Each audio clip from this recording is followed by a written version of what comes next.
dirai bonjour et me présenter. Je ne sais pas si vous voyez un micro, mais c'est mieux. Je reste ici alors.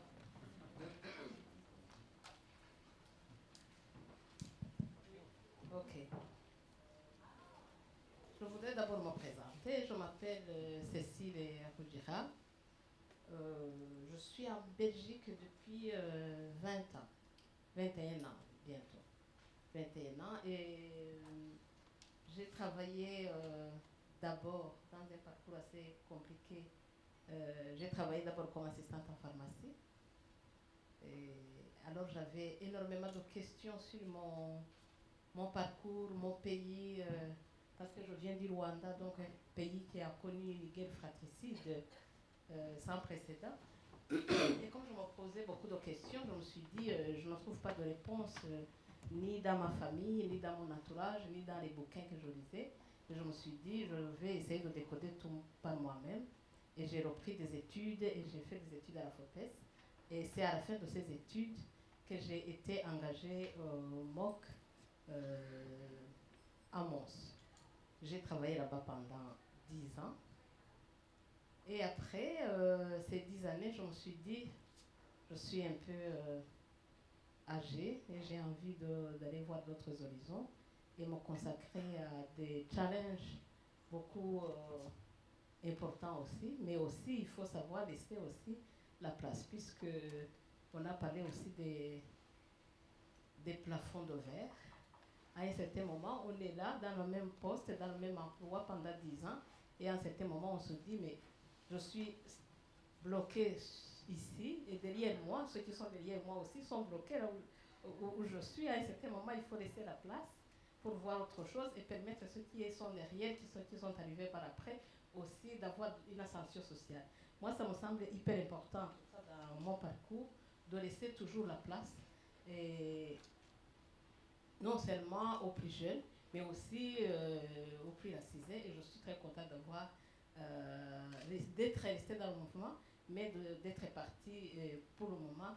Je suis à Vie Féminine et je suis adjointe à la responsable à Vie Féminine. Pour parler alors des ateliers afrodescendants, puisque je ne suis pas ici aujourd'hui pour parler ni de vie féminine ni de quoi que ce soit, mais d'une initiative que j'ai commencée quand j'étais au MOC, mais que j'ai continué tout en étant à vie féminine, puisque c'est dans le même mouvement. Et là, je participe alors aux ateliers afrodescendants à titre privé, puisque ce sont des ateliers qui se font les samedis après-midi, à 15h, de 15h à 18h. Donc c'est énormément de temps, mais c'est mon dada, c'est ma passion, et voilà. Donc pour vous parler des ateliers, je vais essayer de faire passer un peu le PowerPoint. Donc, cette plateforme de décolonisation de l'espace public, c'est cette plateforme qui a donné naissance aux ateliers afrodescendants. Donc, avant de vous parler des ateliers, ce serait mieux que je vous parle d'abord de la plateforme qui a donné naissance aux ateliers. Le contexte est global de la naissance de cette plateforme. Comme vous reconnaissez, ça vient du racisme systémique, post-colonial, tout ce on a parlé d'ici. C'est le racisme qui est ambiant, qui est en Belgique, dans lequel on est plongé au quotidien et que nous, on vit dans notre chair, dans notre âme, tout au long de notre vie. Il y a aussi le courant décolonial, comme parlait la première oratrice, qui expliquait qu'il y a quand même un courant décolonial, qu'il y a un courant des jeunes qui commencent à s'indigner et à agir politiquement et qui prend dans toute la Belgique, mais surtout à Bruxelles. Et ces questions de décolonisation de l'espace public, des savoirs et des mentalités sont surtout portées pour le moment de manière très visible par surtout Mémoire coloniale comme BAMCO. Il y a quand même certains collectifs africains, et en tout cas des afro-descendants, qui ont mis ces questions à l'agenda.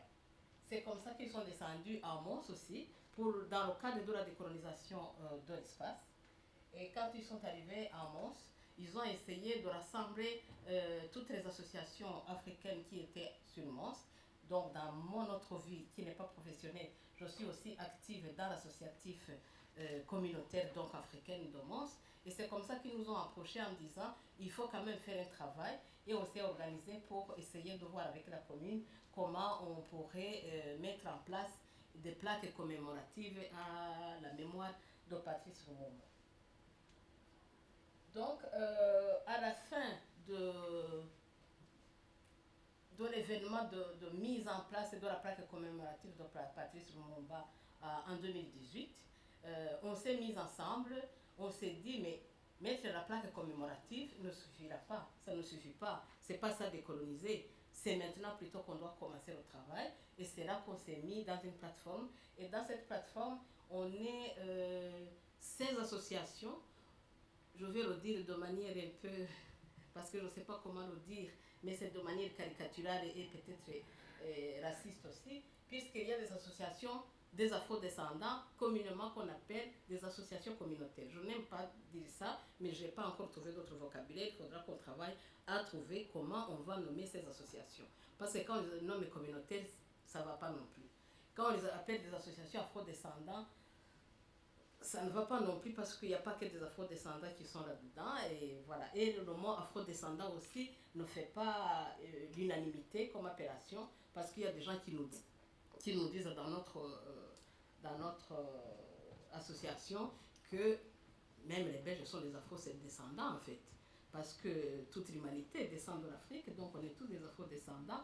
Il faudrait alors trouver un autre vocabulaire. Mais pour le moment, je me tiens au vocabulaire d'afro-descendants.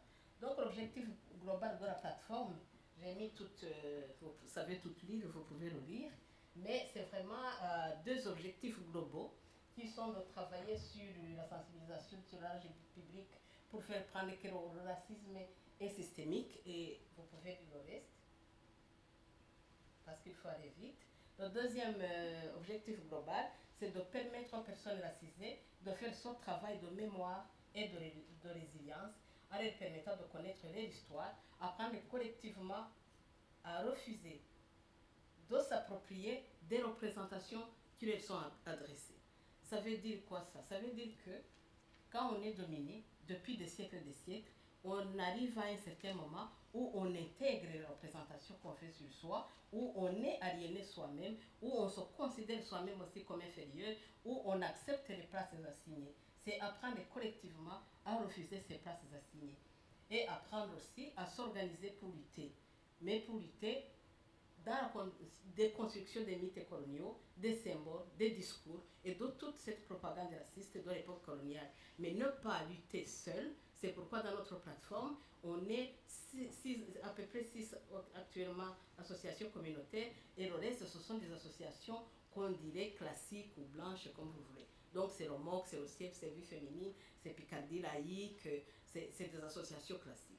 Donc c'est vraiment ensemble, c'est pas que dans la plateforme, c'est pas une plateforme des associations caricaturalement dites blanches, ni des associations qu'on peut dire caricaturalement noires, c'est ensemble puisqu'on est dans un pays où on doit œuvrer pour vivre ensemble et faire ensemble.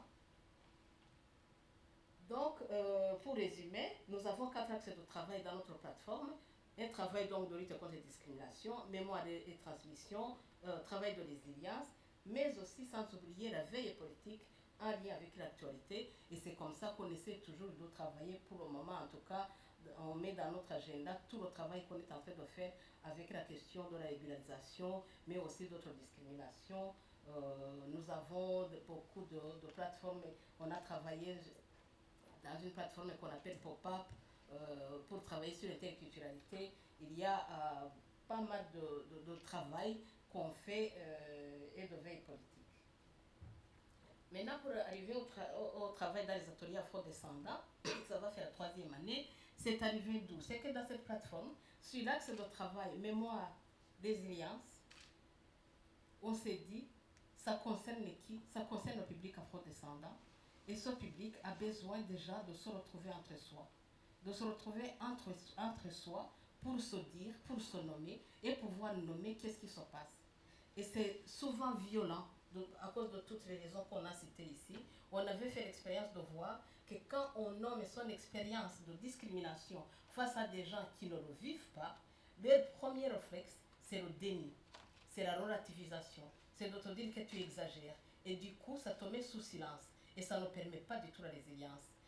On ne le fait pas sciemment, on ne le fait pas dans une mauvaise volonté, mais ce sont des mécanismes psychiques d'autodéfense de la population blanche qui se sentent, comme ils ne sont pas concernés, ils se sentent d'abord coupables de ça, et après ils freinent, ils sont dans l'ignorance, et du coup ils peuvent nous empêcher, sans le vouloir, d'avancer.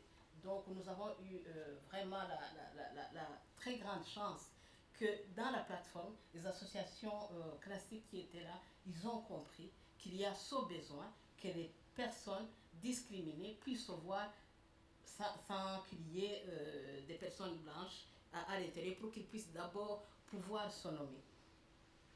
Mais pour y arriver, il faut quand même une structure. C'est pourquoi nous avons choisi parmi nous 2 animateurs interculturels, un homme et une femme, parce qu'au sein de la population afrodescendante, les questions de genre existent. Donc la domination patriarcale, elle est là aussi. C'est pourquoi on s'est dit, on va essayer d'avoir quand même chaque fois 2 animateurs pour qu'il y ait une animatrice qui veille aux échanges et à distribuer la parole et à faire respecter aussi la parole des femmes, parce qu'elle n'est pas non plus assez visible et n'a pas suffisamment de place quand il y a des hommes. Or, on devait être entre hommes et femmes dans cette non-mixité. Et on a mis aussi en place une charte de participation pour essayer de casser déjà chez nous, dans nos cultures, il y a ce qu'on appelle aussi le droit d'aînesse. Quand une personne beaucoup plus âgée prend la parole, le plus jeune ne peut pas le contredire. On a été éduqués à garder ce droit d'aînesse. Or, comment on voulait des ateliers intergénérationnels où les jeunes, aussi jeunes qu'ils soient, puissent exprimer ce qu'ils vivent, même si ce sont des reproches qu'ils donnent aux parents, qu'ils puissent être capables de le dire. Donc il fallait mettre quelque chose en plus parce que ça n'allait pas aller de soi. Donc on a fait des groupes intergénérationnels, cette charte de participation, et en tout on a pu avoir 36 participants, mais je vous dis c'est à peu près sur 3 ans, et on se rencontrait tous les samedis à 15h pendant la période de confinement, mais en dehors de la période de confinement, on se voyait les samedis tous les 15 jours pendant 3 heures, mais des fois, en confinement, on arrivait jusque de 15h à 20h, tellement on était enfermés, on avait de quoi faire. Et ça a été vraiment riche, puisque ça a permis, même les grands-mères, moi je parle déjà de ma propre expérience, je participais à cet atelier avec mes enfants, mais aussi avec ma mère. Et ça permettait aussi aux gens qui sont à l'extérieur du pays et qui sont exilés ailleurs, de pouvoir participer à ces ateliers aussi, ce qui rendait les ateliers vraiment intergénérationnels. On a eu une expérience assez spécifique pendant le confinement. Donc, dans ces ateliers, on avait une méthode. La méthodologie était surtout de produire des contre-histoires décoloniales, amener une histoire alternative, puisque nos enfants et nous-mêmes, puisque nous avons grandi sous la colonisation, nous avons grandi, ma mère et mon père, ils ont grandi sous la colonisation belge. Ma mère s'appelle Christiane, par exemple, et mon père s'appelle Amandé. Ce ne sont pas du tout des prénoms africains. Donc, c'est des choses qu'on leur a données au moment où ils ont été scolarisés et on les a coupés de leur culture. Et faire tout ce qui est en rapport avec la culture, c'était être un païen, donc on les a coupés aussi de leur racine, de leur culture. Donc, moi aussi, je suis issue, tout comme les gens qui sont de ma génération, de cette culture déjà colonisée, déjà opprimée. Et nos enfants, là, c'est maintenant la gloire, puisque même nos enfants ne connaissent même pas notre langue maternelle. Du coup, il y a vraiment des vraies lectures en termes de connaissance de la culture, de connaissance des spiritualités, des arts, mais aussi de l'histoire, puisque même en Belgique, quand ils sont scolarisés, ils n'ont pas accès à l'histoire de l'Afrique.